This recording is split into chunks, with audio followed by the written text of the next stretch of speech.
Hello' hello' কোন বাৰু কোৱাচোন? নাজানো কোন হয় মই আকৌ তুমি কি মনত পৰিল তোমাৰ মোলৈ পৰিল আৰু ভাবিলো অলপ কথাকে পাতো তোমাৰ লগত। কিয় বা আজি ইমান কথা পাতিব মন গ'ল মোৰ লগত তুমি মোৰ বিয়াত নাহিলা বিয়া নগলো কিয়? মই তোমালৈ ইমান বাট চাই ৰলো। তুমি বাট চাই ৰলেও মই যাব সাহস কৰিব নোৱাৰিলো মই সহিব নোৱাৰিলো হয় তোমাক কইনা সাজত য'ত মই তোমাৰ দৰা নহয় আলহী হৈ গলো এজন জানো তই মোক মাফ কৰিবিনে আৰু তোক দুখ দি মই সুখত আছো বুলি নাভাবিবি।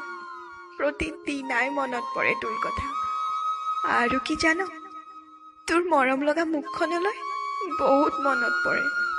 নকবি সেইবোৰ কথা মই এতিয়া সকলো পাহৰি পেলাইছো না মই এতিয়া তোৰ ধুন না বেলেগ কোনোবা আৰু দুখ নিদিবি হ'ব দে ফোন ৰাখিছো ৰচোন বহুত দিলি তই মোক সময়ত ইমান কঠোৰ হৈ গলি যে তাৰ মাজত মই হেৰাই গলো তাৰ বাবে মোক মাফ কৰ। বাদ দে সেইবোৰ কথা তোৰ খবৰ ক কেনে খবৰ ভালেই। কান্দিছ কিয় ধুন তই দিয়া সমান মৰম মোক ইয়াত কোনেও নিদিয়ে অ। আৰু তই মৰমত মতা নামটো দিও এতিয়া কোনেও নামাতে। হ'ব দে দুখ নকৰ সকলোৰে লাইফত দুখ থাকেই মই তোৰ লগত সদায় কথা পাতিম। না মই নোৱাৰো